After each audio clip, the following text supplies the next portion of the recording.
The nib of the fountain pen scratched against the heavy bond paper, a sound like a dry branch scraping a window pane in the dead of winter. It was a small, clinical noise, yet it felt loud enough to crack the foundation of the house. I watched Julian's hand, the same hand I'd held when we were children crossing the creek at the edge of the property, tremble just slightly as he formed the letters of his name. He didn't look up. He hadn't looked at me since we sat down at the mahogany dining table, a piece of furniture so vast and dark it felt like a lake of frozen ink between us. The scent of the room was thick with the things I loved, the sharp, medicinal tang of library paste from the archives in the corner, the deep, resinous hum of cedar oil used to polish the wainscoting, and the faint, lingering smell of my father's pipe tobacco, a ghost that refused to leave the curtains. Alara sat beside him, her spine a straight line of calculated victory. She didn't smell of the house. She smelled of something expensive and synthetic, a floral perfume that fought against the natural, earthy musk of the estate. Her fingers, tipped with a shade of red that looked like dried blood, rested lightly on the edge of the folder. She wasn't trembling. Her eyes were fixed on the document, tracking the movement of the pen with the predatory focus of a hawk watching a field mouse. When Julian finally finished, the silence that followed was suffocating. It was the silence of a tomb after the stone has been rolled into place. There, Julian whispered. He didn't sound like a man who had just inherited a legacy. He sounded like a man who had just committed a murder. I reached out, my fingers brushing the cool, unforgiving surface of the mahogany. I wanted to feel the grain, to anchor myself to the wood that my grandfather had commissioned, but the table felt different now. It was no longer a part of me. It was an asset. It was a line item on a ledger. The physical sensation of the moment was a strange, hollow coldness that started at the tips of my toes and climbed upward, turning my marrow to slush. I felt the weight of the air in the room, the way it seemed to press against my chest, making every breath a conscious, heavy effort. The transport will be here at 4, Ilara said, her voice cutting through the stillness like a blade. She finally looked at me, but her eyes didn't settle on my face. They flicked to the brooch pinned to my sweater, a small gold cicada that had belonged to our mother. I saw the flicker of greed in her pupils, a momentary calculation of its carats before she looked away. We've left your personal trunks in the foyer. The rest, of course, remains with the estate. The inventory was very specific. The inventory, I repeated, the words feeling like stones in my mouth. I looked at Julian, pleading with my silence for him to meet my gaze, to acknowledge that we had shared a womb, a childhood, 1,000 summer evenings under the oaks that shaded this very room. But he was busy adjusting the cuff of his shirt, his eyes locked on his own wrists. He had always been a coward, hiding behind the skirts of stronger women, first our mother, and now this creature he had brought into our sanctuary. I stood up, and the chair made a mournful groan against the hardwood floor. It was a sound I had heard 1,000 times, but today it sounded like a goodbye. My legs felt weak, as if the very floorboards were withdrawing their support, sensing that I was no longer the mistress of this house. I walked toward the window, looking out at the rolling hills of the estate. The afternoon sun was casting long, golden shadows across the lawn, highlighting the patches of moss and the intricate patterns of the stone walls. I knew every inch of that land. I knew where the wild strawberries grew thickest near the creek and where the old dog was buried under the weeping willow. You're making this harder than it needs to be, Alara remarked, her tone conversational, as if we were discussing the weather rather than the systematic dismantling of my life. The upkeep on a place like this, it's astronomical. Julian and I are simply doing what's practical. You aren't equipped for the management of such a burden. The burden she spoke of was my soul. The library, with its floor to ceiling shelves packed with the thoughts of dead poets and explorers. The kitchen, where the flagstones were worn smooth by generations of feet. The attic, filled with the dust of a century's worth of secrets. They were taking the physical walls, yes, but they were also claiming the history I had spent my life preserving. They saw timber and acreage. I saw the map of my existence. I turned back to them, my hands trembling now, tucked into the pockets of my cardigan to hide the frailty. "You'll sell it," I said, my voice steadier than I felt. "You'll carve it up into lots and sell the timber. You'll strip the brass from the doors and the lead from the windows." Julian finally looked up, his face flushed a sickly mottled pink. "It's a different world, Sarah. We can't live in a museum. We need liquidity." "You have your allowance, and the apartment in the city is perfectly. The apartment is a cage," I interrupted, "and you know it." He winced, the old Julian flickering for a second behind his eyes, the boy who used to cry when he fell off his bike. But Alara laid a hand on his arm, a gesture of ownership that silenced him instantly. She smiled then, a thin, sharp movement of her lips that didn't reach her eyes. "It's time," she said. I walked out of the dining room, my footsteps echoing in the hallway. The house felt larger now, more cavernous, as if it were already emptying itself of my presence. I passed the grandfather clock in the hall, its rhythmic tick-tock sounding like a countdown. I reached out and touched the frame of a portrait of my father, the oil paint cracked with age. I could almost smell the library paste again, that scent of repair and preservation, and it felt like a mockery. There was no repairing this. There was no preserving the life I had known. When I reached the foyer, two black trunks stood like sentinels by the heavy oak door. They were all I had left, a few clothes, some books, and the small, private things that Alara hadn't deemed valuable enough to inventory. I pulled my coat tight around me, the fabric feeling thin and useless against the sudden chill that had permeated the house. I didn't look back as I opened the door. I didn't want to see them standing there in the light of the chandelier, winners of a war I hadn't even known I was fighting until it was already lost. I stepped out onto the gravel drive, the sharp stones crunching under my shoes, a harsh, grounding sound. The air outside was crisp, smelling of turning leaves and the coming frost. I stood there for a moment, the vastness of the world ahead of me feeling not like freedom, but like a void. Behind me, I heard the heavy thud of the door closing, the click of the lock, and the finality of it was a physical blow to my spine. They had taken the keys, the rooms, and the legacy. They had left me with the clothes on my back and the hollow ache of a ghost wandering its own graveyard. The gravel bit into the soles of my shoes with a harsh, rhythmic crunch that seemed to echo the beating of my own heart.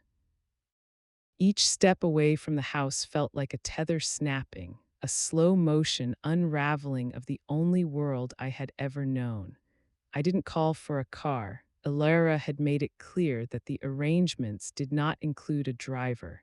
Instead, I lugged my two black trunks toward the end of the long, winding drive, the weight of them straining my shoulders until the muscles burned. I reached the iron gates, gates that had once stood as a symbol of security and now felt like the bars of a cage I was finally being expelled from, and waited for the regional bus. It was an indignity I had never imagined, standing on the shoulder of the road like a hitchhiker, the wind whipping my hair across my face, while the ghosts of my ancestors watched from the darkened windows of the manor on the hill. The bus ride was a blur of vibrating glass and the smell of stale tobacco and wet wool. I sat huddled in the back, my trunks taking up the space beside me, ignoring the curious, pitying glances of the few other passengers. As the rolling hills of the estate gave way to the jagged, concrete skyline of the city, the air changed. It lost the scent of pine and turned sharp with exhaust and the metallic tang of industry. By the time I reached the address Julian had provided, the sun had dipped below the horizon, leaving the sky a bruised, dirty purple. The building was a narrow, soot-stained brownstone squeezed between a laundromat and a shuttered storefront. I stood on the sidewalk, looking at the peeling green paint of the door, and felt a wave of vertigo. This was the perfectly adequate apartment Julian had promised. I found the key in a plain manila envelope he had pressed into my hand earlier, and I let myself in. The hallway smelled of boiled cabbage and floor wax, a thick, cloying scent that seemed to coat the back of my throat. I followed the stairs down, not up. My new life was to be lived below ground level in the belly of the city. The basement apartment was a study in shades of gray. The walls were made of rough-hewn stone and plaster that had begun to weep with moisture, leaving long, salty streaks of efflorescence that looked like frozen tears. There were two rooms, a kitchen that doubled as a living space, and a bedroom no larger than the pantry back at the estate. A single bare bulb hung from the ceiling, casting a harsh, jaundiced light that made every crack in the linoleum floor stand out like a scar. I sat on the edge of the narrow cot that served as a bed, the springs groaning under my weight. The silence here was different from the silence of the manor.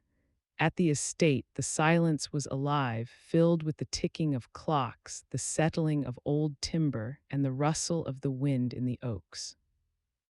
Here, the silence was heavy and suffocating, a thick layer of dust that settled over everything. It was the silence of being forgotten. I could hear the muffled thud of footsteps on the sidewalk above my head, the heels of businessmen, the light scuff of children's sneakers, and the rhythmic hum of the city's plumbing vibrating through the walls. I was a ghost inhabiting a crawl space beneath the world of the living. In the morning, the reality of my destitution took on a sharper, more clinical edge. I opened my purse and emptied its contents onto the small, formica-topped table in the kitchen, a few crumpled bills and a handful of copper and silver coins. It was all I had until the allowance was deposited, a sum I knew would be calculated to keep me just on the edge of survival, never comfortable enough to fight back.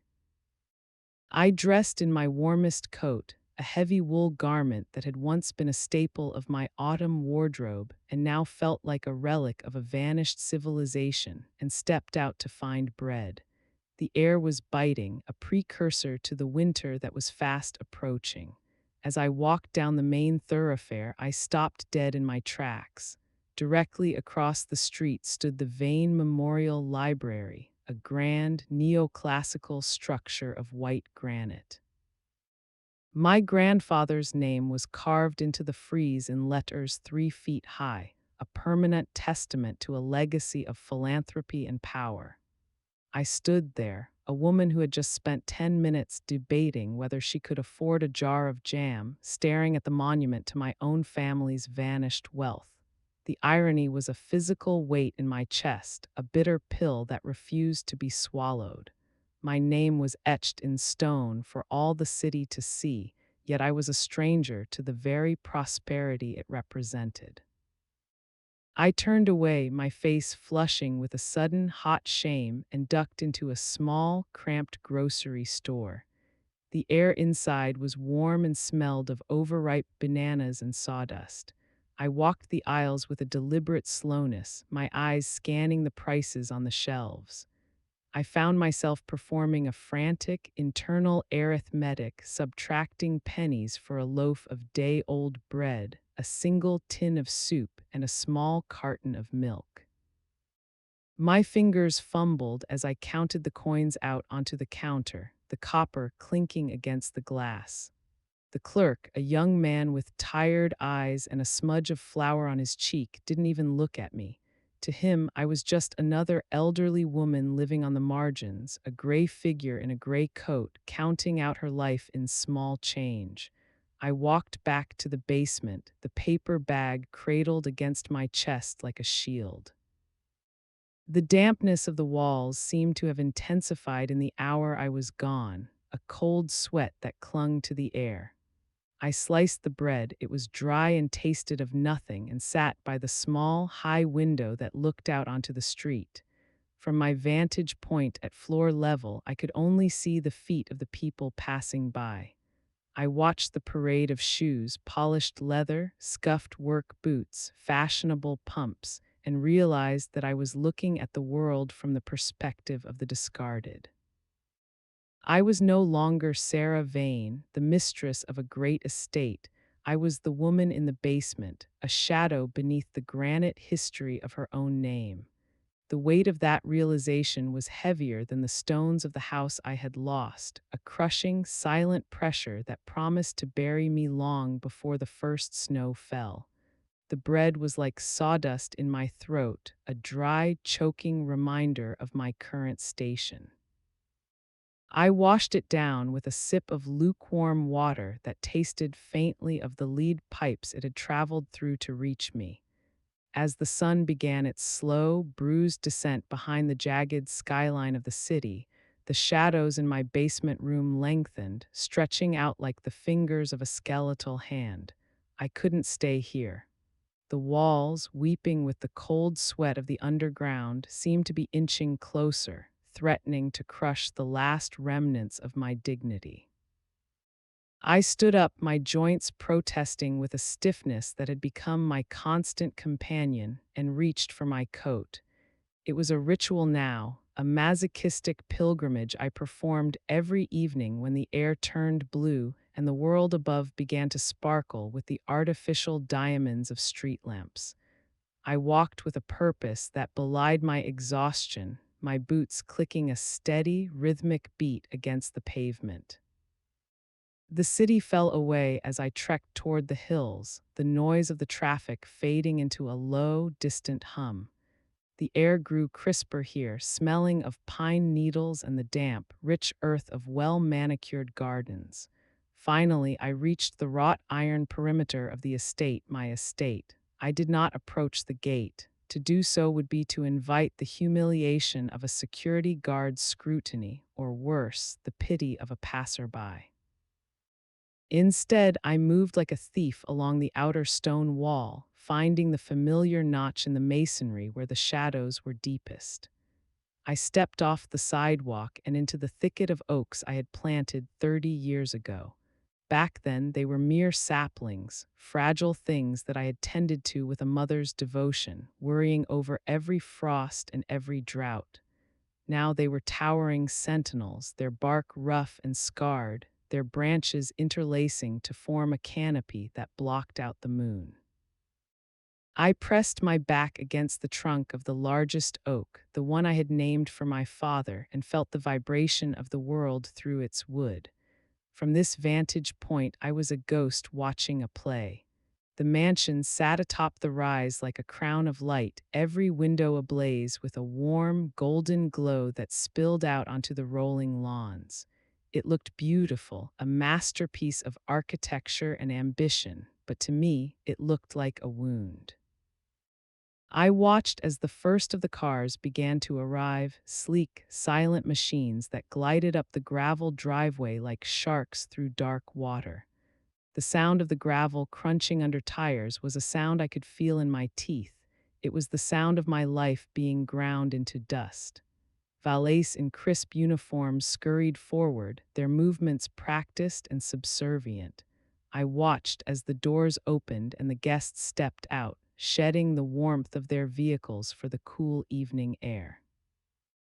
They were draped in silk and fur, fabrics that caught the light and shimmered with an offensive brilliance. I recognized them, of course. My eyes, sharpened by bitterness, could pick out the tilt of a head or the specific gait of a man even from this distance. There was Evelyn Gable, wrapped in a stole of silver fox that looked remarkably like the one I had been forced to sell to a consignment shop 3 months ago. She laughed, a high, tinkling sound that carried on the wind, and leaned into the arm of her husband, Arthur. These were people who had sat at my table. They had drunk my vintage Bordeaux and praised my taste in art while reclining on my velvet divans. They had called me Dear Sarah and promised eternal friendship during the gala fundraisers I hosted for the symphony. Now they stepped over the threshold of my home without a second thought, their feet treading upon the floors I had polished with my own memories. I watched them move through the foyer, their silhouettes framed by the massive arched windows. They were like puppets in a shadow box, their gestures grand and performative.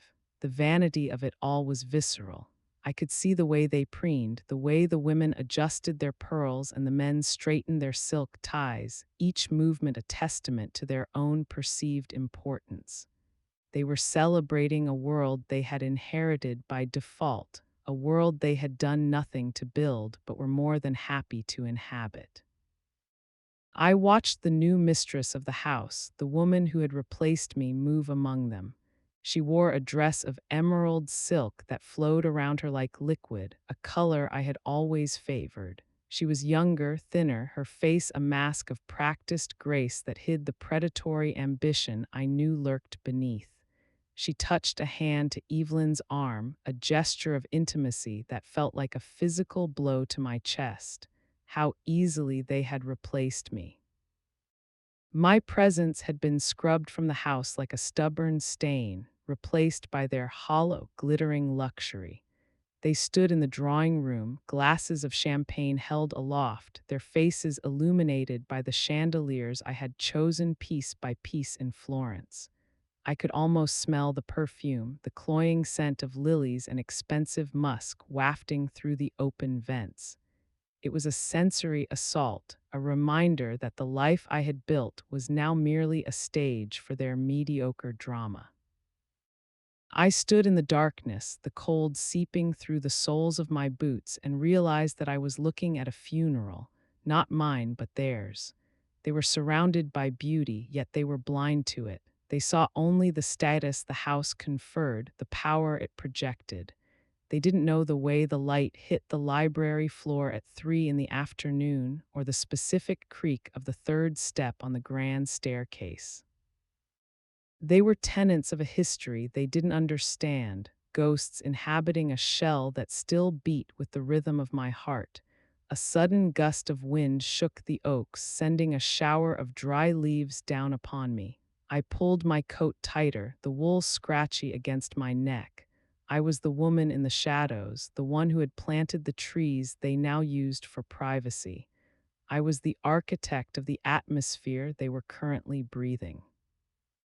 And as I watched them raise their glasses in a toast to a future built on my ruin, I felt a cold, hard knot of resolve form in my stomach.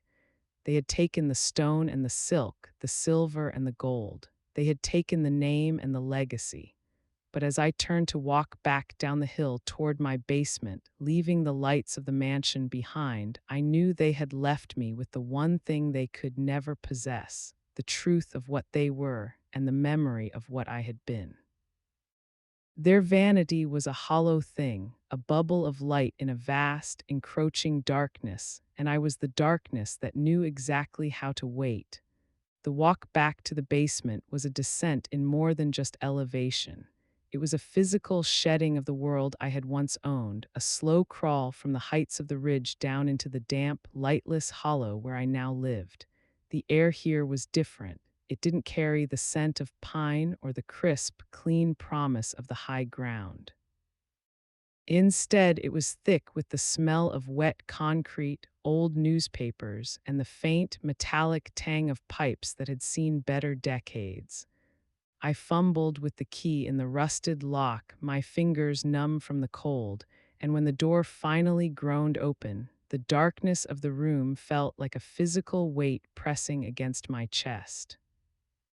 I didn't turn on the overhead light. The flickering fluorescent tube always gave me a headache, and instead opted for the small, yellowed lamp that sat on the crate I used as a table.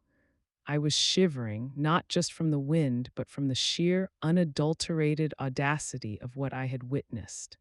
I sat on the edge of my narrow cot, the springs protesting under my weight, and stared at the wall.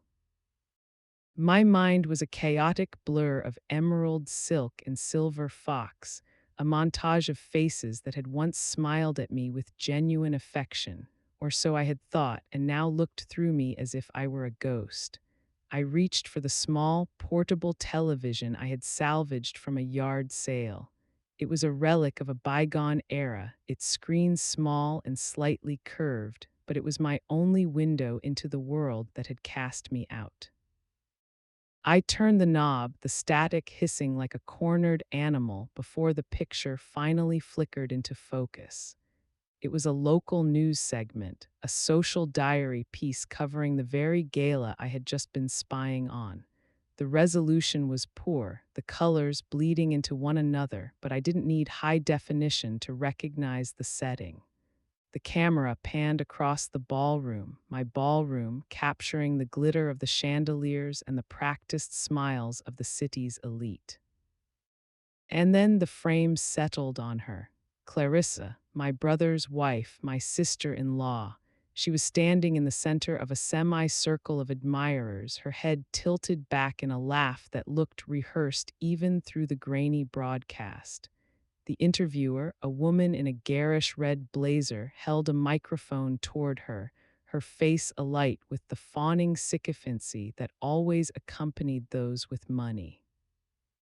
And Clarissa, the interviewer gushed, her voice tinny through the small speaker, we simply must talk about those stones. I've never seen anything quite like them. They're absolutely breathtaking. The camera zoomed in, and for a moment, the screen was filled with the deep, pulsing green of the Serafina emeralds. My heart didn't skip a beat, it seemed to stop entirely. I knew those stones.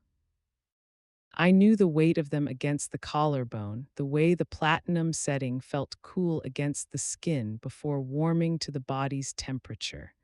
They were cabochon cut, ancient and irregular, surrounded by a halo of micro diamonds that made the green centers look like the eyes of some prehistoric forest god. They had belonged to my mother and her mother before her. They were supposed to be mine. They were the only things I had asked for in the messy, predatory aftermath of the estate's collapse. The one piece of my heritage I wanted to keep not for its value, but for the memory of my mother wearing them on the night of her 50th birthday, looking like a queen. Oh, these, Clarissa said, her hand fluttering up to touch the center stone. Her fingers were long and manicured, the nails painted a pale, condescending pink. They are quite special, aren't they? They've been in my family for 3 generations. A gift from my grandmother, actually. She always said they were the heart of our lineage. The lie was so effortless, so polished, that it felt like a physical violation. I watched her lips move, watched the way she preened for the camera, claiming my history as her own, weaving a tapestry of lies out of the threads of my life. She wasn't just wearing the jewelry, she was erasing the woman who should have been wearing it. She was colonizing my past, rewriting the narrative of the Serafina emeralds to suit her own mediocre pedigree.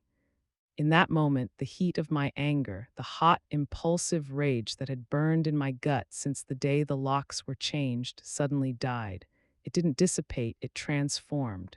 It was as if a liquid nitrogen had been poured over a fire. The flames vanished, replaced by a cold, crystalline stillness that was far more dangerous. My breathing slowed, the shivering stopped.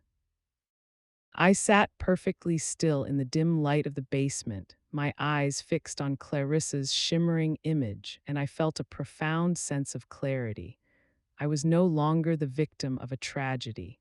I was no longer the mourning daughter or the displaced socialite. I was an architect. I began to look at the screen not with longing, but with the cold, detached gaze of a structural engineer looking for a flaw in a foundation.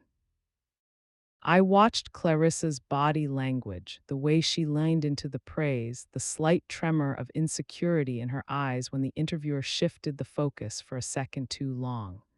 I saw the vanity that anchored her, the desperate need to be perceived as something she wasn't. She was built on a lie, and lies were inherently unstable structures. I looked around my basement. It was a miserable place, yes, but it was also a vantage point. From down here, I could see the undersides of things. I understood the plumbing of their society, the greed, the secrets, the transactional nature of their friendships. They thought they had left me with nothing, but they had left me with the most powerful tool of all, invisibility.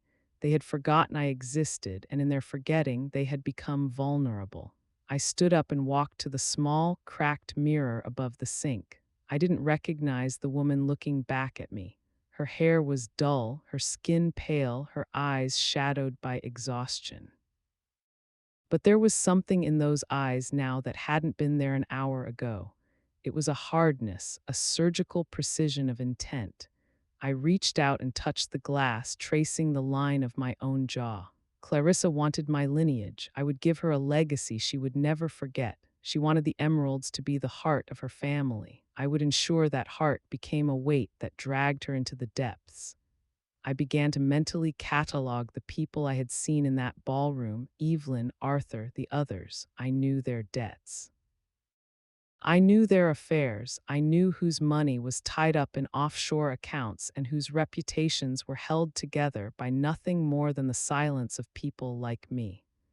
The icy resolve within me began to take shape, forming a blueprint. I didn't need a lawyer and I didn't need a miracle. I needed time and I needed the patience of a predator. I turned back to the television, watching as the segment ended and the screen transitioned to a weather report. I didn't turn it off. I let the blue light wash over me, a cold glow in a cold room. They took what was mine. They took the silk, the stone, and the very air I breathed. They thought they had buried me, but they had forgotten that I was the one who knew the layout of the house. I knew where the shadows gathered and where the floorboards groaned. I knew the secrets hidden behind the wainscoting and the skeletons tucked away in the silver chests. 3 generations, Clarissa. I whispered to the empty room, my voice sounding strange and melodic in the silence. Let's see if you can survive just one more. I sat back down at the crate, picked up a stubby pencil and a piece of scrap paper, and began to write. I didn't write a letter of protest or a plea for help. I began to draw a map. It wasn't a map of the house, but a map of their lives, the intersections of their vanity, the points of their greatest fear, and the precise location where a single, well-placed truth could bring the entire glittering edifice crashing down. The victim was dead. The architect had arrived, and she was going to build something magnificent out of their ruin. The local library was a brutalist concrete block that smelled of wet pavement, industrial-grade floor wax, and the stale, lingering scent of cheap coffee. It was a place for the forgotten, a sanctuary for those with nowhere else to go during the daylight hours, and in that regard I fit in perfectly. I chose a corner carrel in the back of the reference section, tucked away behind towering shelves of outdated encyclopedias and law books that hadn't been touched since the turn of the millennium. The high wooden sides of the desk offered a modicum of privacy, a small wooden fortress where I could begin my work. My laptop was an old, heavy silver slab I'd salvaged from a trunk in the basement, a relic from my university days that I'd kept more out of habit than necessity. It groaned as it whirred to life, the internal fan sounding like a small jet engine struggling to take flight. The screen flickered, a pale, sickly blue light that cast long, distorted shadows against the grain of the desk. I didn't use the library's public Wi-Fi. I knew better than that. I used a tethered connection from a burner phone I'd purchased with the last of my cash at a kiosk 3 blocks away. I needed to be a shadow. I needed to be a whisper in the wires, a ghost in the machine that they had long ago assumed was purged. The software that ran the family firm, Sterling and Associates, was called Aegis. My father had commissioned it in the late 90s, a bespoke system designed to handle the intricate, often opaque wealth management of the city's elite. It was a labyrinth of nested directories and sub-ledgers, a digital mirror of the firm's physical office, all mahogany panels and hushed tones on the surface, but with a complex network of hidden service corridors and reinforced vaults beneath. Most people saw the interface as a sleek, modern portal, but I knew the architecture of the foundation. I had spent my teenage summers interning in the records room, not because I had a passion for data entry, but because my father believed a Sterling should know the business from the marrow out. While my peers were sunning themselves in the Hamptons or yachting in the Mediterranean, I was filing hard copies of trust agreements and watching the IT consultants map out the server architecture. I remembered the way they complained about the ghosts in the system, bits of legacy code that served no purpose other than to provide a failsafe for the administrators.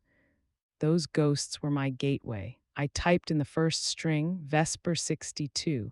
It was the name of my father's first sailboat and the year he bought it. It was a classic Sterling move, predictable, rooted in a past they thought was untouchable.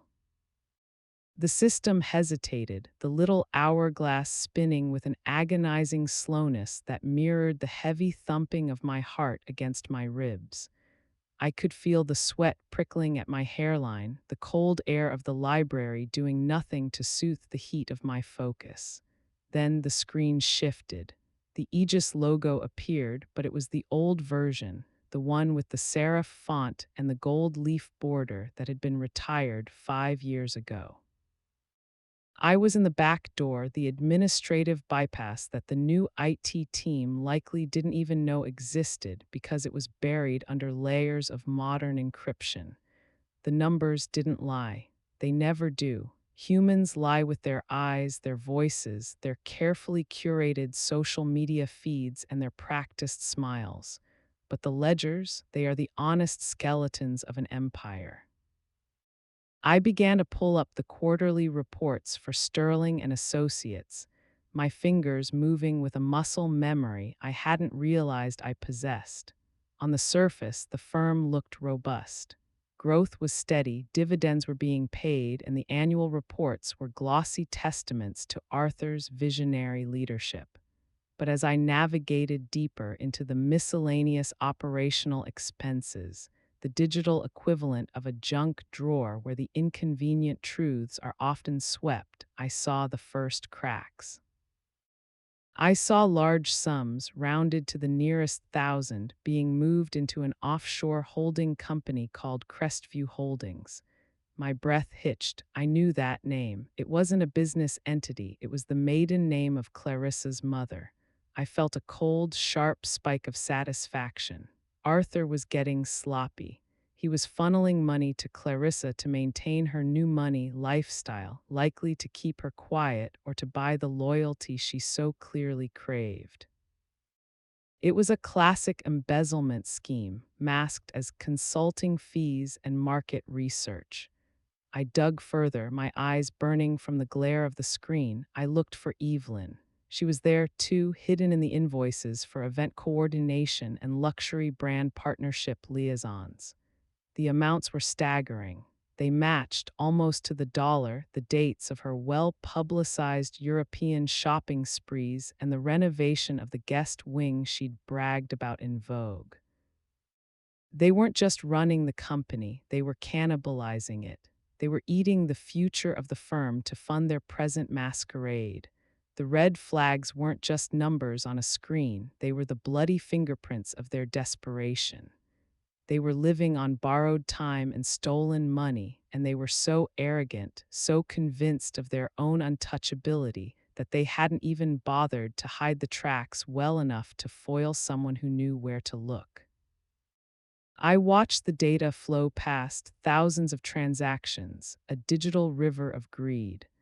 I saw the way they had leveraged the Serafina emeralds as collateral for a high-interest bridge loan that the firm didn't actually need, but that Arthur clearly did. He was gambling. He was taking the history of my family and putting it on the table like a common chip in a high-stakes game. My hands trembled, not with fear, but with a cold, predatory joy. I began to download the files one by one onto an encrypted drive. Each click was a hammer blow against the pedestal they had built for themselves. I wasn't just looking for money, I was looking for the narrative. I was looking for the moment the lie became the truth for them.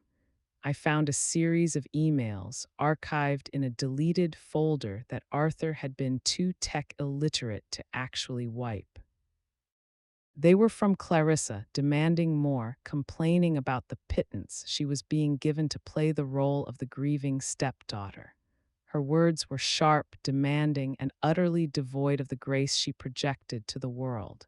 I need the jewelry insured by Friday, one email read. The press will be at the gala, and I won't look like a charity case in front of Evelyn's friends. Make it happen, Arthur. You owe me this much for the mess you made. The mess. I stared at those words until they blurred. What mess? What had Arthur done that gave Clarissa such leverage? I felt the architect in me shifting the pieces of the puzzle. It wasn't just a simple takeover. There was a secret at the heart of their alliance, something darker than mere greed. The library began to dim as the sun dipped below the skyline, the orange glow of the streetlights filtering through the high, grime-streaked windows. I sat in the shadows, my face illuminated by the cold blue light of the laptop, a digital ghost haunting the ruins of my own life. They thought they had left me with nothing, but they had given me the keys to their destruction. I closed the laptop, the click echoing in the silent library like a gunshot. I stood up, my joints stiff, my eyes aching, but my mind was clearer than it had been in years. The infiltration had begun. The red flags were flying, and I was the only one who knew the storm was coming. I tucked the laptop under my arm and walked out into the cold night air, the map of their ruin etched into my mind, a blueprint for a masterpiece of vengeance. The night air was a thin, biting veil as I drove toward the city's bruised perimeter, where the gleaming glass of the financial district gave way to the skeletal remains of the industrial age. My destination was a place the GPS barely recognized, a patch of gravel and salt-scrubbed weeds known as the Rusty Anchor Trailer Park. It was a graveyard for ambitions, a place where the forgotten went to wait out the clock. And in the farthest corner, tucked behind a row of listing pines that looked more like jagged teeth, lived Leo Vance. Leo had been my father's right hand, the man who could make numbers dance and sing, or when necessary, fade into the background like shadows at noon. He had been a wizard of the balance sheet, a man of absolute, terrifying precision. But when the coup happened, when Arthur and his cabal of vipers moved in, Leo hadn't just been fired, he had been dismantled. They had framed him for a minor embezzlement charge, enough to strip him of his CPA license and his dignity, but not enough to land him in a cell where he might actually talk. They had broken his spirit and left him to rot in a 12 by 60-foot tin box. I pulled my car onto the uneven dirt path, the headlights cutting through the swirling mist to reveal a silver-sided trailer that looked like it had been dropped from a great height. I killed the engine, and for a moment the silence was absolute, save for the rhythmic tink-tink-tink of the cooling metal. I stepped out, my heels sinking into the soft, damp earth. The smell hit me immediately, the briny scent of the nearby marsh mixed with the sharp, acidic tang of cheap heating oil. I knocked on the door. It felt flimsy, a thin sheet of aluminum between me and a man who had every reason to hate the name Serafina. Leo, it's me, it's Elena. A long pause followed, then the sound of several locks turning, heavy industrial-grade deadbolts that seemed out of place on such a fragile structure. The door creaked open just a few inches. The smell of stale tobacco, menthol, and unwashed laundry billowed out, thick enough to coat my tongue. Leo Vance didn't look like the man I remembered.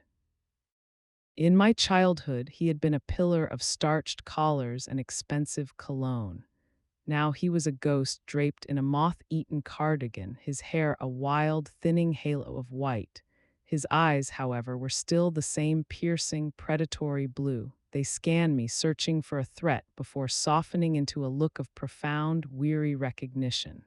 "Elena," he rasped. His voice sounded like sandpaper on slate. "You look like him, more than that boy ever did." He stepped back, gesturing for me to enter. The interior of the trailer was a claustrophobic labyrinth of paper. Boxes of ledgers, manila folders, and loose leaf printouts were stacked to the ceiling, leaving only narrow goat paths between the kitchenette and a small, sagging sofa. A single lamp burned on a desk covered in 3 different monitors, their glow reflecting off his thick glasses. "I saw what they did," he said, not bothering with pleasantries as he sat back down in a creaking office chair. He reached for a pack of cigarettes, his fingers stained a deep, permanent yellow. "I saw the press release, the unfortunate departure of the daughter. I wondered how long it would take you to find your way to the edge of the world." "I have the data, Leo," I said, ignoring the grime on the stool he pointed toward. I opened my laptop and set it on the only clear space on his desk. I got into the internal servers. I saw what Arthur is doing with Crestview Holdings. I saw how he's paying off Evelyn's lifestyle. Leo leaned forward, the tip of his cigarette glowing bright orange. He didn't look at the screen at first, he looked at me. "Arthur was always a dull blade, Alina. Shiny, yes, but no edge. He thinks he's being clever because he's using old tricks, but old tricks leave old trails." He turned to the laptop, his fingers flying over the keys with a speed that defied his age. As he navigated through the files I had downloaded, his face transformed. The weariness vanished, replaced by the sharp, cold intensity of a hunter. "Look here," he muttered, pointing to a series of depreciated assets. "He's writing off the equipment at the northern refineries as obsolete, then selling the scrap to a shell company he owns under a different name. He's double dipping. It's not just embezzlement, it's tax fraud on a federal scale." He stood up and rummaged through a stack of dusty ledgers behind him, pulling out a heavy, leather-bound book from 5 years ago. He slammed it onto the desk, the dust puffing up in a gray cloud. "This is the mess Clarissa was talking about," Leo said, flipping through the pages until he reached a highlighted section. "Before your father died, Arthur tried to hedge a massive bet on a lithium play in South America. He used the company's pension fund as a guarantee. He lost. He lost big. Your father found out and he was going to disinherit him. He was going to strip Arthur of everything." I felt the air leave my lungs. "My father knew. He was preparing the paperwork the week he had the stroke," Leo said, his voice dropping an octave. He looked me dead in the eye. "Arthur didn't just take the company, Alina. He took the evidence. He made me the scapegoat for the missing pension funds to cover his own tracks. He told me if I ever spoke a word of it, he'd make sure I spent the rest of my life in a cage. But he forgot one thing." Leo reached into the back of the ledger and pulled out a small, encrypted flash drive. "I kept the original logs, the ones with your father's digital signature authorizing the investigation into Arthur's fraud. Arthur thinks he deleted the trail, but he only deleted the copies. I have the heart of the beast right here."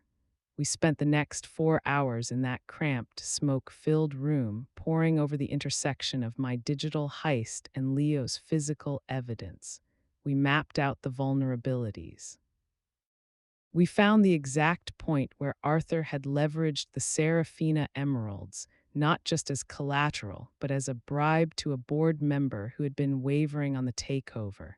"He's fragile," Leo whispered, his eyes gleaming in the blue light of the monitors. He built a skyscraper on a foundation of rotting wood. All we have to do is pull the right splinter." As I watched Leo work, I realized that he wasn't just helping me, he was reclaiming his own life. Every line of code he highlighted, every fraudulent transaction he flagged was a strike against the people who had discarded him. We were two ghosts in a tin box, weaving a shroud for the man who thought he had won. One more thing, Leo said, his voice trembling slightly as he pointed to a final set of encrypted emails. Look at the timestamps on these. The day your father died, Arthur wasn't at the hospital. He was at the main office accessing the vault. He wasn't mourning, he was cleaning. The coldness in my chest solidified into a diamond-hard resolve. It wasn't just about the money anymore. It wasn't even just about the company. It was about the fact that they had treated my father's life as an inconvenience to be managed. I'm going to take it all, Leo, I said, my voice steady and dark. Every cent, every stone, every scrap of dignity they think they have. Leo smiled, a jagged, yellow-toothed grin that didn't reach his eyes. I know you are, Alina. That's why I've been waiting for you. I left the trailer as the first gray light of dawn began to bleed into the sky. The air was still cold, but I didn't feel it. I had the drive, I had the narrative, and most importantly, I had the architect of their ruins sitting in a silver box on the edge of town, waiting for the signal to pull the world out from under them. I climbed into my car, the weight of the flash drive in my pocket feeling heavier than the Serafina emeralds ever could. The map was complete. Now the demolition could begin. The weight of the flash drive in my pocket was a physical anchor, a cold, hard promise that the world I had been exiled from was finally within my reach to dismantle. But data, as Leo had shown me, was merely the architecture of the trap. To truly destroy Arthur, I couldn't just bankrupt him. I had to hollow him out from the inside. I needed to remind him that even in the house he had stolen, he was a squatter in a dead man's memory. I drove toward the estate under the cover of a moonless sky, the familiar winding roads of the valley feeling like veins leading back to a heart that had stopped beating. I parked the car nearly a mile away, tucked into a thicket of overgrown laurels on an old service road that the gardeners used to use before Arthur fired half of them to optimize overhead. Walking the rest of the way, I felt the shift in the air. The smell of the estate was a cocktail of damp earth, manicured boxwood, and the faint, salty tang of the distant coast, a scent that had once meant safety and was now the smell of a crime scene. The gravel under my boots was a treacherous sound, a rhythmic crunch that seemed to echo against the silence of the woods. I didn't take the main path. I knew the perimeter better than the security team Arthur had hired from some cut-rate agency in the city.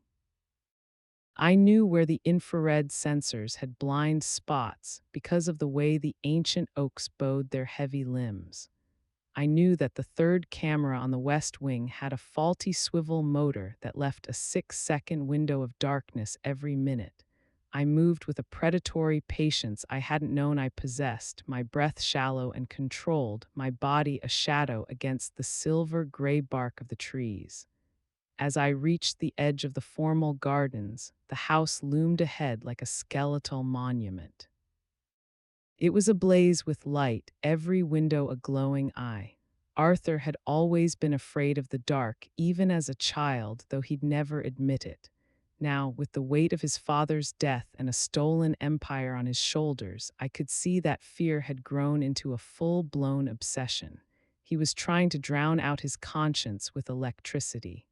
I reached the library window, the one with the latch that never quite caught if you pulled it with just the right amount of pressure. It was a flaw I'd discovered when I was 10, sneaking out to meet friends, and it was a flaw Arthur had never bothered to fix. I slid the pane up, the wood groaning softly, a sound that felt like a scream in the stillness. I stepped inside, the thick Persian rug swallowing the sound of my boots. The house smelled different. It no longer smelled of my father's pipe tobacco or the lavender my mother used to tuck into the linens. Now it smelled of Clarissa's cloying, expensive perfume, something floral and aggressive, and the sharp, chemical scent of high-end furniture polish. They had scrubbed the history out of the hallways, replacing our family's warmth with a cold, minimalist aesthetic that screamed of new money and old insecurities. I moved through the shadows of the hallway, my heart hammering against my ribs, but my hands remained steady. I wasn't here to steal. I was here to plant seeds of madness. In my bag, I had a series of small, untraceable reminders. The first was an old Polaroid tucked into the corner of a mirror in the hallway. It was a photo of Arthur and me when we were children, standing on the very lawn outside this window. Our father stood behind us, his hands on our shoulders. I had cropped the photo so that only my father's hands and Arthur's terrified, tear-streaked face remained. On the back, in a perfect imitation of my father's bold, looping script, I had written, "The foundation is rotting, Arthur. Did you think I wouldn't notice?" I moved toward the private quarters, the air growing colder as I ascended the grand staircase. I could hear the low murmur of a television from the master suite, the sound of a news cycle Arthur likely watched to see his own name reflected back at him. I bypassed the main bedroom and slipped into his private study, a room that had once been my father's sanctuary. It was unrecognizable. The walls, once lined with leather-bound books and maritime maps, were now covered in sleek, dark wood paneling and digital displays showing real-time stock tickers. Arthur was sitting at the desk, his back to the door. He looked smaller than I remembered. His shoulders were hunched, his head resting in his hands. The glow of the monitors cast a sickly blue light over him, highlighting the thinning hair at his crown and the tremor in his fingers as he reached for a glass of amber liquid. He looked like a man waiting for a blow he knew was coming but couldn't see. I stood in the doorway for a long moment, watching him. This was the man who had orchestrated my ruin. This was the man who had sat at our father's funeral with dry eyes while I collapsed in the front pew. Seeing him now, so fragile and consumed by his own greed, I felt a flicker of something that wasn't quite pity, but a cold, clinical fascination. He was a building with a fractured load-bearing wall, and I was the wind. I moved silently to the small side table where he kept his correspondence. I placed a second item there, my father's old silver pocket watch. It was stopped at 4:12 p.m., the exact time the hospital had called to tell me he was gone. Arthur had looked for this watch for months after the funeral, convinced it was part of the inheritance he was owed. I had kept it hidden in a floorboard of my apartment, a tactile piece of the man they had taken from me. I backed out of the room before he could turn around, my pulse a drumbeat in my ears. I made my way to the guest wing, where Clarissa's vanity sat like an altar to vanity.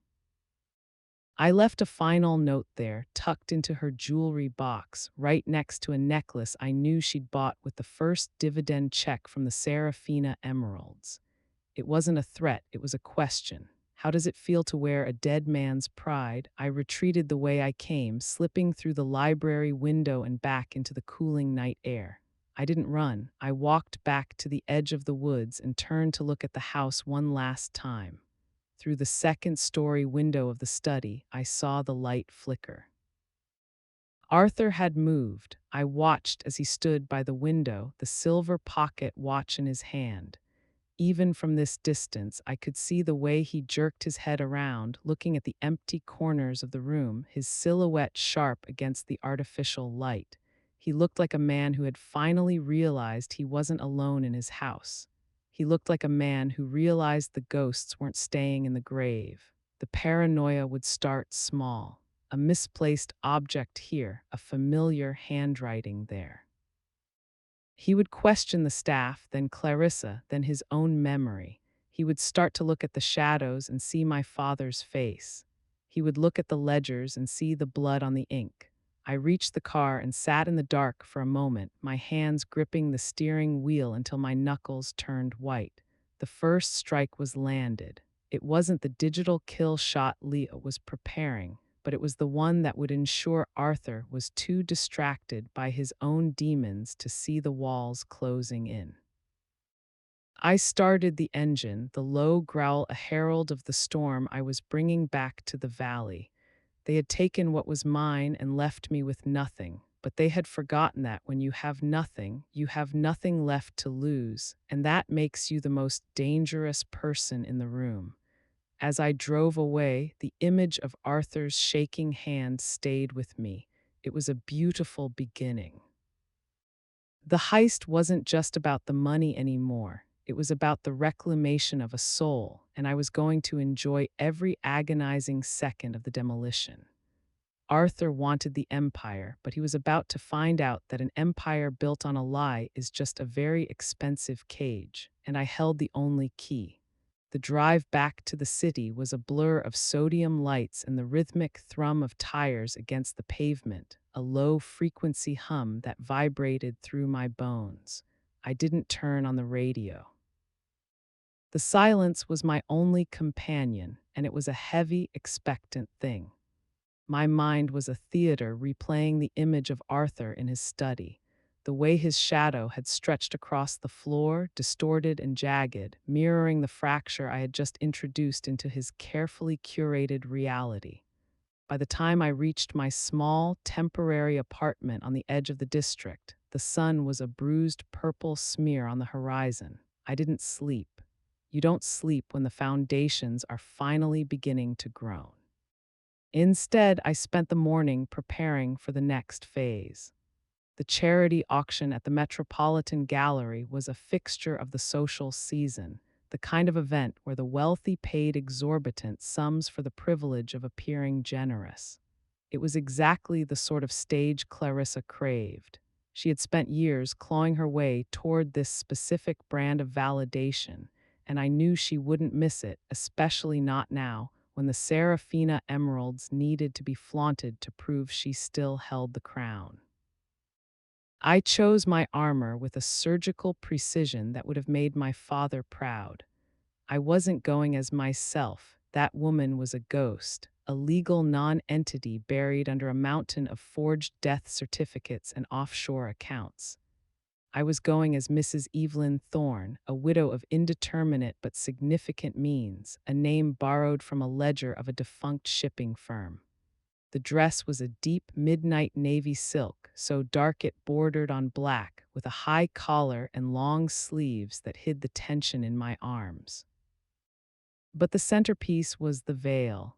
It was a vintage piece, heavy Chantilly lace that draped from a small, structured hat, obscuring my features in a soft, grainy shadow. To the casual observer, I was a woman in mourning, a figure of quiet, respectable grief. To those who knew the truth, I was a specter. The gallery was a cathedral of glass and white marble, smelling of expensive lilies and the sharp, ozone scent of industrial air conditioning. As I stepped through the doors, the cacophony of polite conversation hit me like a physical wave, the clinking of crystal, the practiced laughter, the rustle of silk that cost more than a teacher's annual salary. I handed my invitation to the attendant, my gloved hand steady. I had spent weeks practicing the slight tremor of a woman of a certain age, a subtle physical lie to mask the predatory stillness underneath. I moved through the crowd like a shark in a koi pond, invisible in plain sight. I didn't look for Arthur. He would be hiding in the VIP lounge, nursing a scotch and avoiding the eyes of men who knew his stock was dipping. I was looking for her. I found her near the centerpiece of the auction, a collection of pre-Columbian gold that looked vulgar under the harsh spotlights. Clarissa was surrounded by a gaggle of sycophants, women whose faces were pulled so tight by surgery they looked like porcelain masks.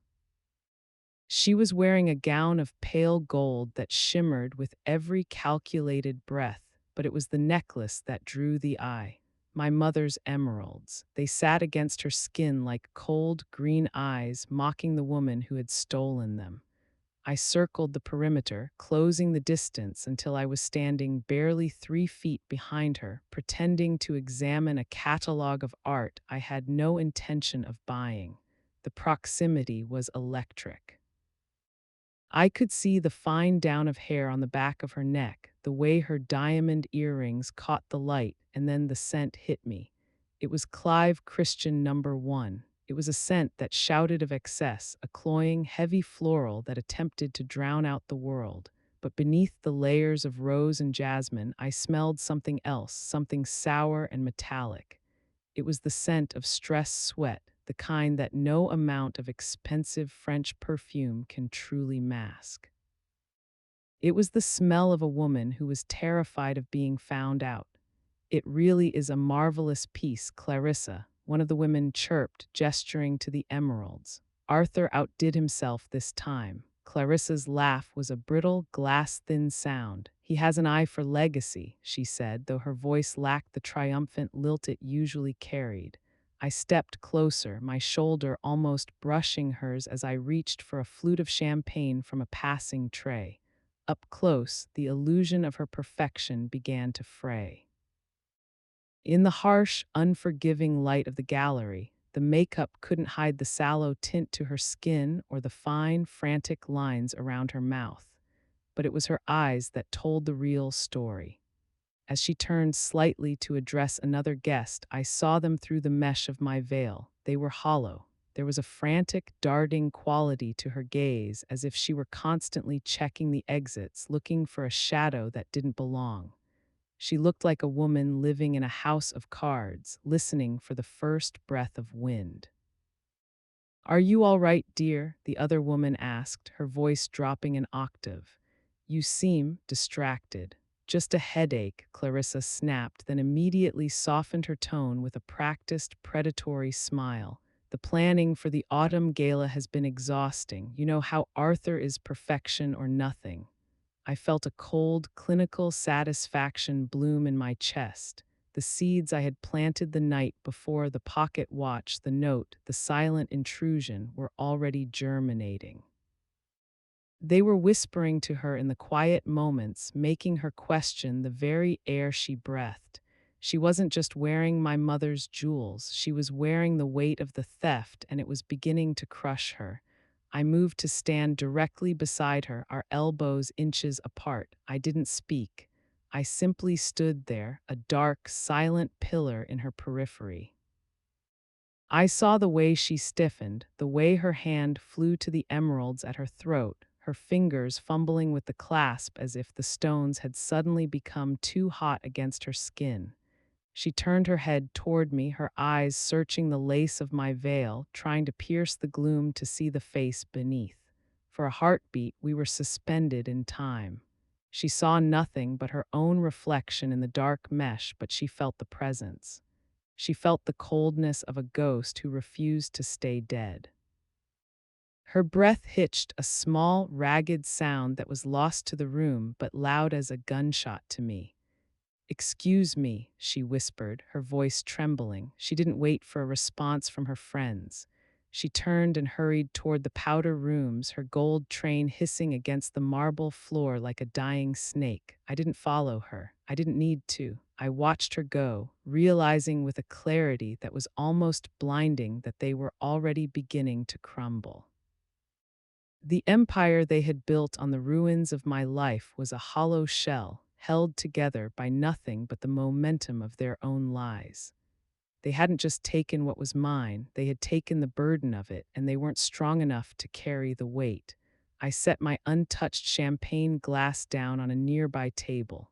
My resolve, which I had thought was already at its peak, hardened into something diamond sharp. This wasn't just a heist anymore. It wasn't just about the money or the emeralds or the house. It was about watching them realize that the nothing they had left me with was the very thing that would consume them. I turned away from the gold and the lights, slipping back into the shadows of the gallery, the scent of her fear still clinging to the air like smoke. The task wasn't finished, but the end was finally in sight, and I was going to make sure they felt every inch of the fall. I left the gallery without looking back, the cool night air hitting my face like a benediction after the stifling, perfume-choked atmosphere of the exhibit. The city hummed around me, a low-frequency vibration of millions of lives intersecting, but I felt insulated, wrapped in a cocoon of my own making.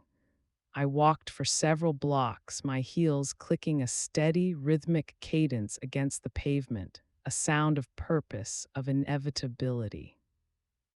By the time I reached my sanctuary, the small, nondescript apartment that had served as my war room for these past months, the adrenaline of the encounter with Clarissa had settled into a deep, buzzing clarity. Tomorrow was the gala, the final act. Inside, the air was still and smelled faintly of old paper and the sharp, ozone tang of the laser printer I'd been running for hours. I didn't turn on the overhead lights. Instead, I moved through the shadows with the familiarity of a ghost, clicking on a single desk lamp that pooled amber light over my workspace. This was where the destruction of Arthur and Clarissa had been choreographed, page by agonizing page. I sat down, the leather of the chair creaking under my weight, and looked at the stacks of documents laid out before me. To anyone else, they were just papers, bank statements, property deeds, shell company filings, and forged signatures that Arthur thought were buried deep in the digital graveyard of his offshore accounts. But to me, they were the anatomy of a betrayal. I ran my fingers over the edge of a notarized letter, the paper crisp and cold. This was the document that had stripped me of my home, the ink of my father's signature mimicked so perfectly by Arthur's hand that it had even fooled the family lawyers. I remembered the day I was forced out. It had been raining, a cliché perhaps, but the sky had been a bruised purple, weeping a cold, relentless drizzle that soaked through my coat as I stood on the sidewalk with a single suitcase.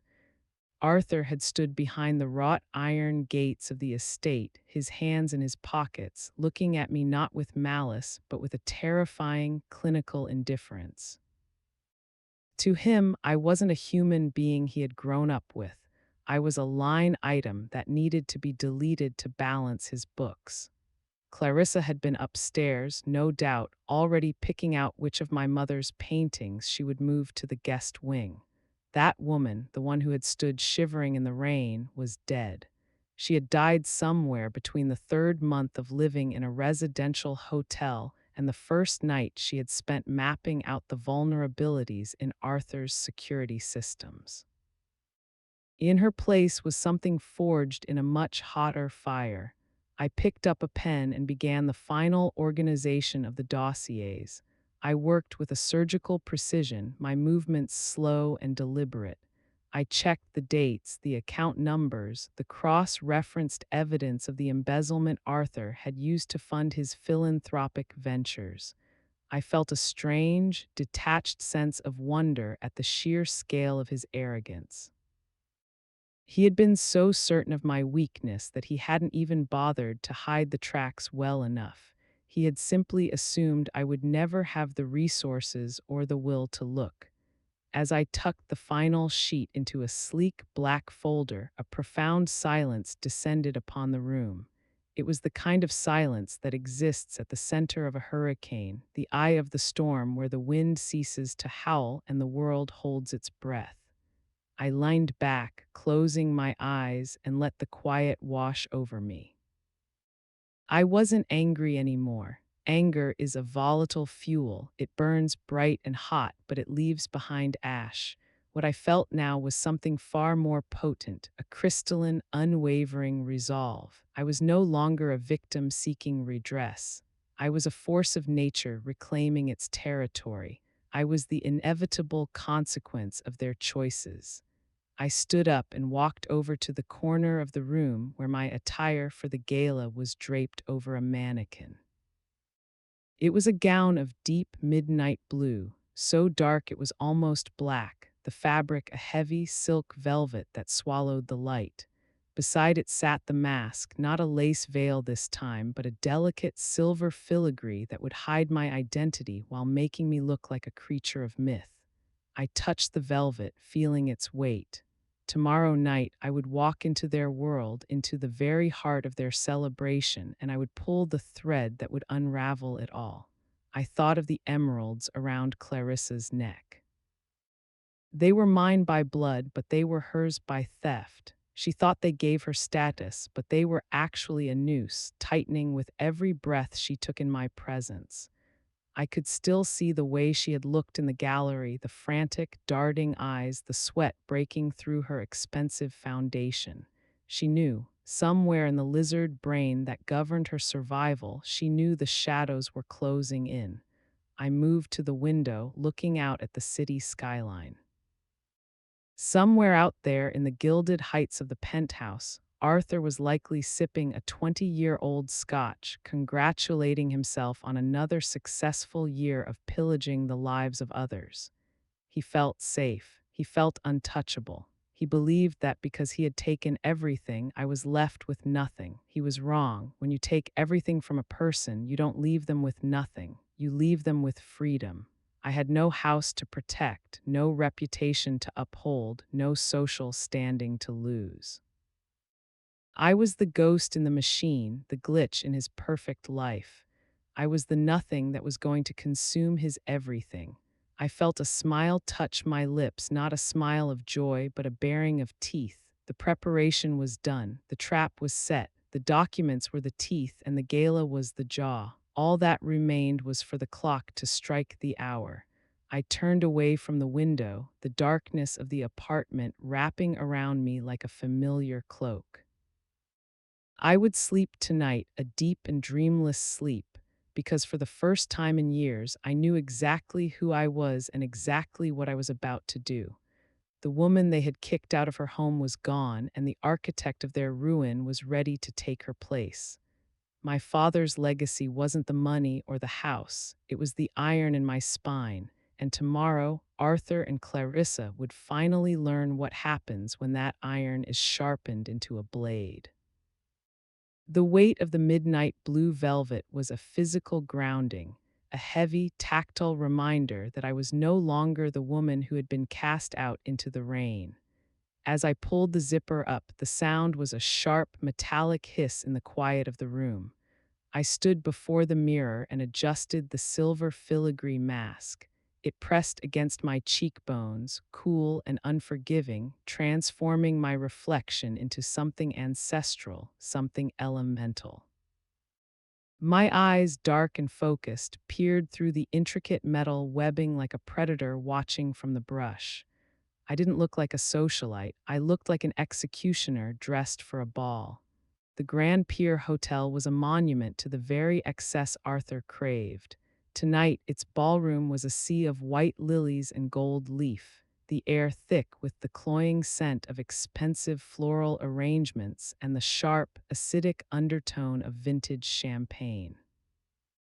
This was the centennial, 100 years of the company my father had built with sweat and integrity, and which Arthur had expanded through deceit and predatory acquisition. As I stepped out of the car and walked toward the entrance, the paparazzi's flashes were rhythmic pulses of lightning, but I moved through them like a ghost. I didn't need their attention. I only needed my presence to be the final, invisible weight that broke the scales. Inside, the atmosphere was electric with the kind of forced gaiety that only the truly wealthy can manage. The orchestra was playing a waltz, the strings soaring toward the vaulted ceiling, competing with the low, rhythmic hum of 1,000 private conversations. I took a glass of champagne from a passing waiter, my gloved fingers steady. I didn't drink. I simply held it, using the flute as a prop, a piece of the costume. I moved to the periphery of the room, blending into the shadows cast by the massive marble columns, and I watched. There they were. Arthur stood at the center of a circle of board members and politicians, his chest puffed out, his hand resting possessively on the small of Clarissa's back. He looked every bit the titan of industry, his tuxedo tailored to hide the softness that had begun to creep into his frame from years of indolence.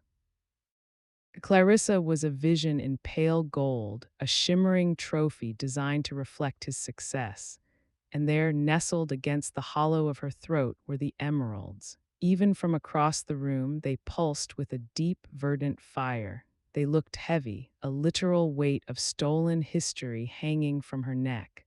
I watched her hand flutter to the stones every few minutes, a nervous tick she couldn't suppress. She was smiling, but the smile didn't reach her eyes, which darted constantly toward the entrance, as if she expected the ghosts of her past to come walking through the doors. She wasn't wrong. I began to move through the crowd, a slow, deliberate circumnavigation of the room. I passed people I had known for decades, people who had toasted my father and then looked away when I was being stripped of my life. Under the mask, I was invisible to them. I was just another anonymous guest, another body in the throng of the elite. I felt a cold, detached amusement as I brushed past a woman who had once been my closest confidant. She didn't even blink. To them, I had ceased to exist the moment I lost my utility. As the clock neared 10, the music shifted. The orchestra transitioned into a triumphant, brass-heavy fanfare. Arthur stepped up onto the dais, a microphone in his hand, ready to deliver the speech that would cement his legacy. He looked out over the room, his expression one of supreme, unchecked arrogance. Friends, colleagues, and honored guests, his voice boomed, amplified, and echoing. A century ago, a vision was born. Tonight, we don't just celebrate the past, we celebrate the future we have built together. I stood near the back, my back against the cold stone of a pillar. I knew the timing. I had spent weeks studying the response times of the local precinct and the federal field office. I had sent the final encrypted files at exactly 7:00 p.m. with a digital breadcrumb trail that led directly to the server in Arthur's private study, the one he thought was disconnected from the world. Arthur continued his speech, a litany of lies and self-congratulation. Integrity, he said, and I felt the word like a physical blow to the air. Accountability, he added, and I almost laughed. Then it happened. It wasn't a loud noise at first. It was a ripple, a disturbance at the heavy oak doors at the rear of the ballroom. The security guards, men in sharp suits with earpieces, moved forward to intercept a group of newcomers, but they stopped short. The newcomers weren't guests. They weren't wearing masks or velvet. They were wearing dark windbreakers with yellow lettering that caught the light of the chandeliers. The silence began at the back of the room and moved forward like a cold front.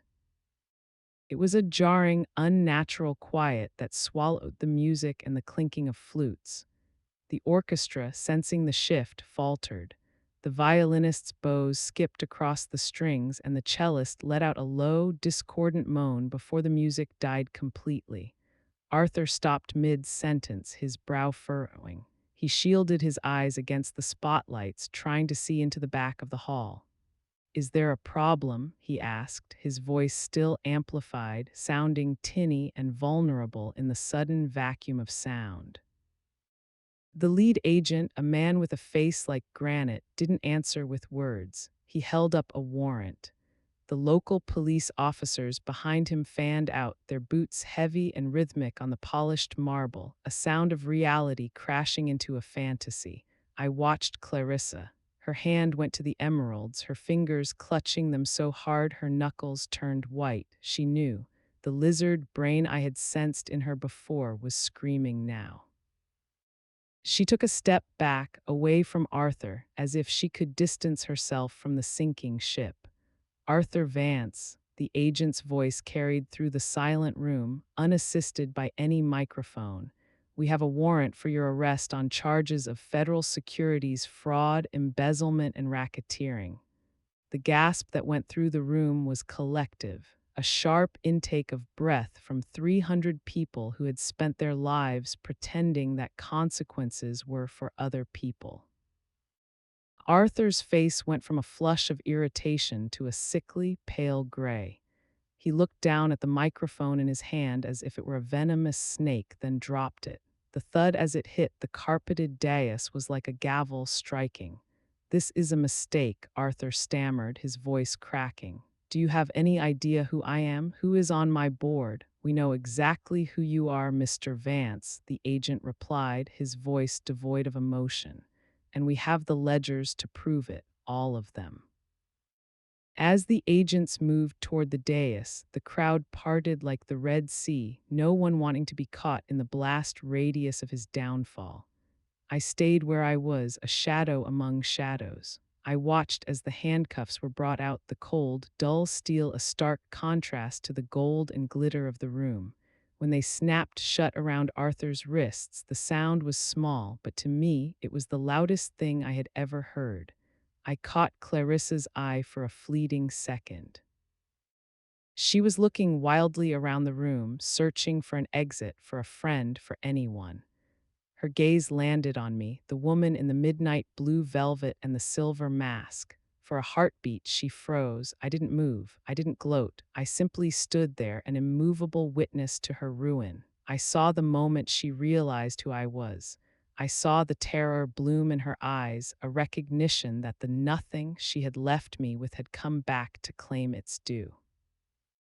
As they led Arthur away, his head bowed, his legacy crumbling with every step, I felt a strange, quiet peace. The emeralds would be logged as evidence. The house would be seized. The accounts would be frozen. They had taken what was mine, but in the end, they had only been holding it in trust for my revenge. I turned and walked toward the exit, my velvet skirts sweeping the floor. I didn't look back. The eye of the storm had passed, and now the wind was finally beginning to blow. The morning light did not break over the estate with its usual golden promise. Instead, it filtered through a thick gray gauze of mist that clung to the damp earth and the stone lions at the gate. It was a cold, clinical light that seemed to strip away the artifice of the night before. I stood at the edge of the gravel drive, my coat wrapped tightly around my frame, watching as the world I had once called mine was systematically dismantled. The yellow crime scene tape was a jarring neon intrusion against the weathered gray of the Tudor-style masonry. It fluttered in the sharp breeze, a rhythmic plastic snapping sound that punctuated the low hum of idling engines and the heavy metallic clatter of equipment being moved. I watched as a team of investigators in dark windbreakers moved through the front doors, the doors my grandfather had imported from a monastery in France, doors meant to represent sanctuary and permanence. Now they were merely an entry point for the autopsy of a family's soul. They carried boxes, empty and hungry, ready to be filled with the paper trail of Arthur's hubris. Every ledger, every hard drive, every scrap of signed parchment that had been used to build his kingdom of smoke was being catalogued and carried out like trash. Then the side door opened, the service entrance, a fitting exit for the man he had become. Arthur was led out by two federal agents. He wasn't wearing his bespoke tuxedo anymore. They had allowed him to change into a simple navy sweater and slacks, but the clothes seemed to hang off him, suddenly too large for a man who had shrunk overnight. His face, usually a mask of practiced, effortless arrogance, was a pale, doughy ruin. In the harsh light of day, the lines around his eyes and mouth weren't signs of character, but of exhaustion and the frantic internal calculations of a cornered animal. He looked less like a titan of industry and more like a frightened boy caught in a lie too big to manage. His hands were cuffed in front of him. I watched the way he tried to hide them, pulling his sleeves down, a pathetic gesture of vanity even now. He didn't look at the house. He didn't look at the sprawling acres of manicured lawn or the stables. He kept his eyes fixed on the gravel at his feet, his shoulders hunched as if he expected the very sky to collapse upon him. When he reached the car, he paused, his breath hitching in the cold air, creating a small, fleeting cloud of vapor. For a split second, he looked up and saw me standing there. There was no recognition at first, just a blank, hollow stare. Then the realization flickered in his eyes, the memory of the woman in the midnight blue velvet, the sister he had discarded like a broken toy. I didn't move. I didn't offer a sneer or a wave. I simply bore witness. I saw the moment his knees nearly buckled, the moment he realized that I was the only thing left standing while his entire world was being loaded into the back of a black SUV. The agent placed a hand on his head to guide him into the vehicle, a gesture so mundane and yet so final. The door slammed with a heavy, muffled thud, and the car began its slow crawl down the long, winding drive. I turned my gaze back to the house. It looked different now.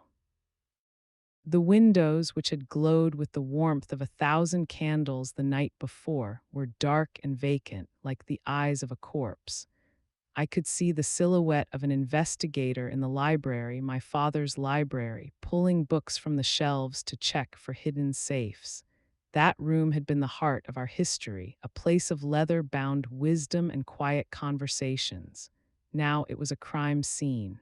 The very air around the estate felt thin, depleted of the oxygen of prestige.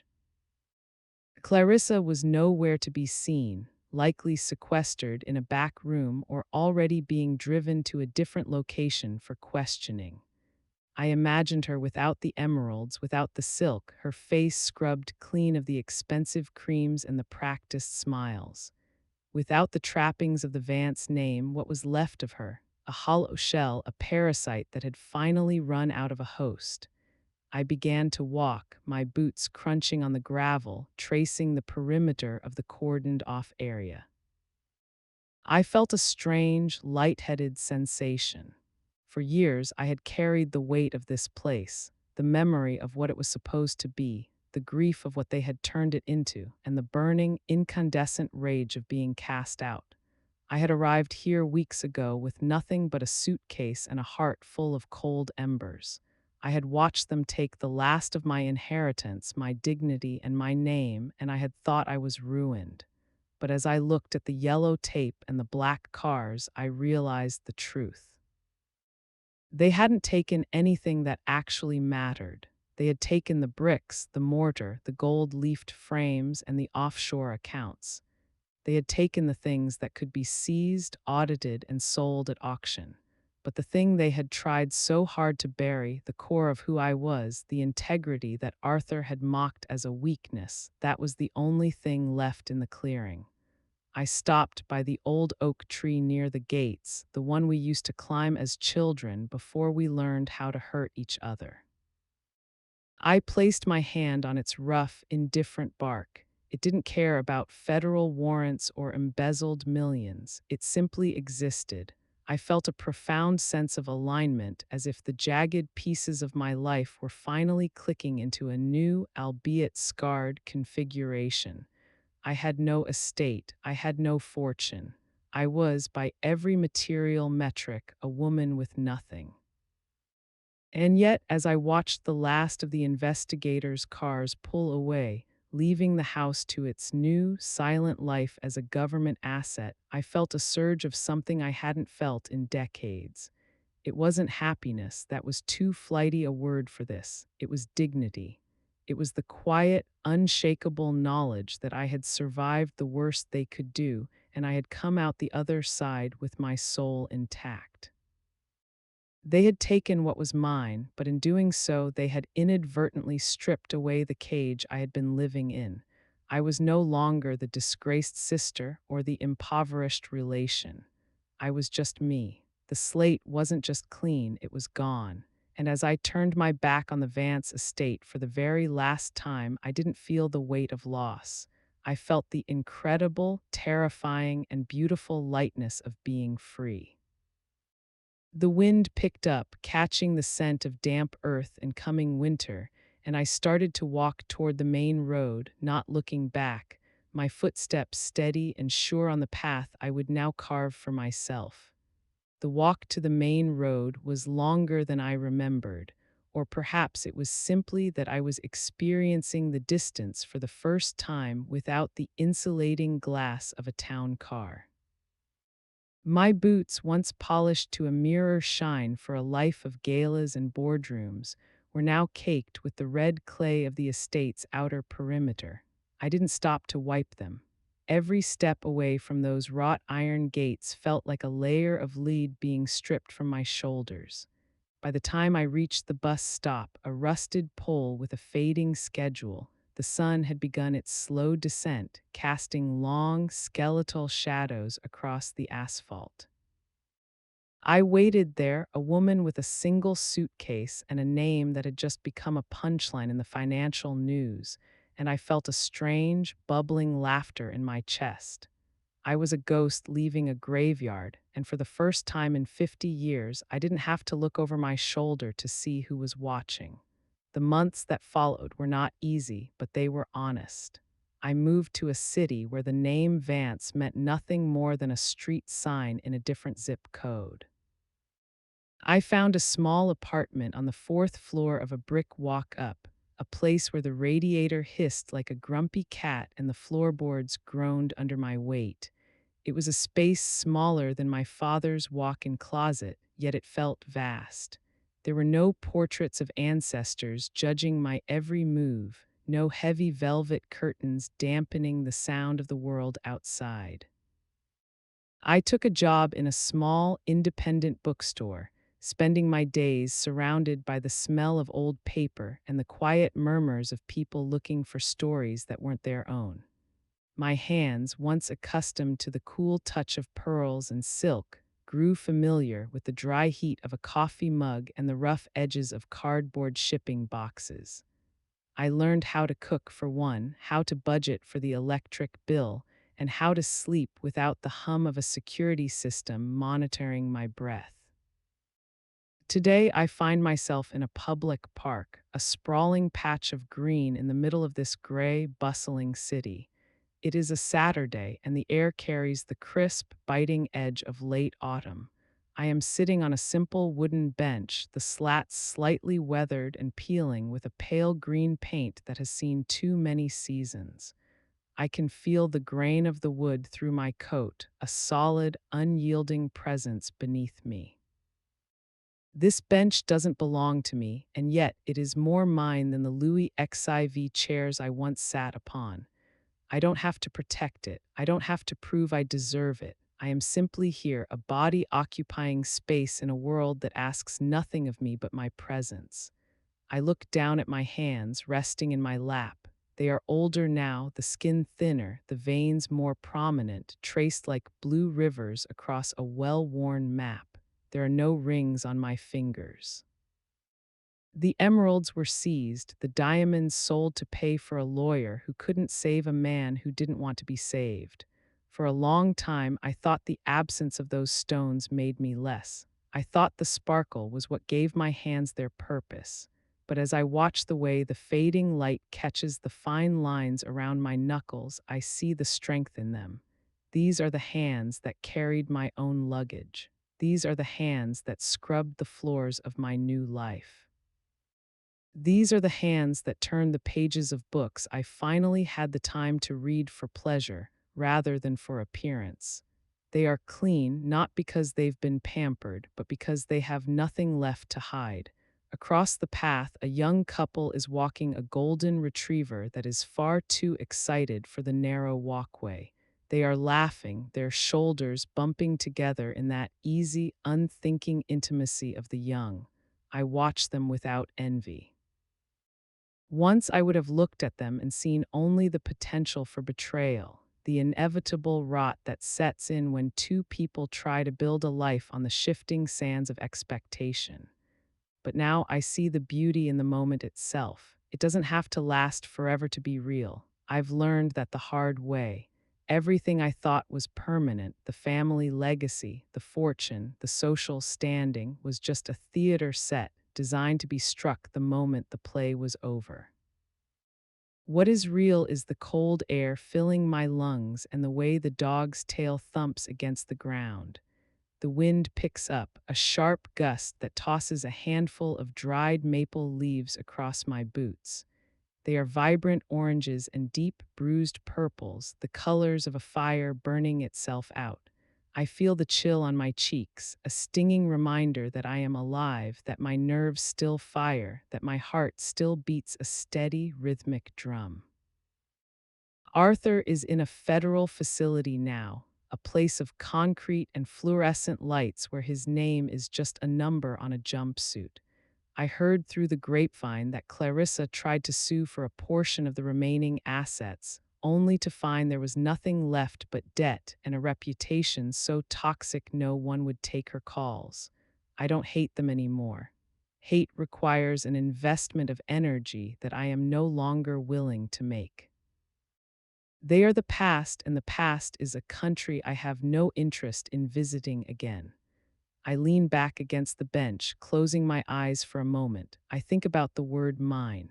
For so long, I defined it by what I could lock in a vault or list on a balance sheet. I thought mine meant power. I thought it meant the ability to command a room or silence a critic. But as the sun begins to dip below the horizon, painting the sky in strokes of violent pink and bruised gold, I realize I was wrong. Mine is the peace that comes when you no longer have anything to lose.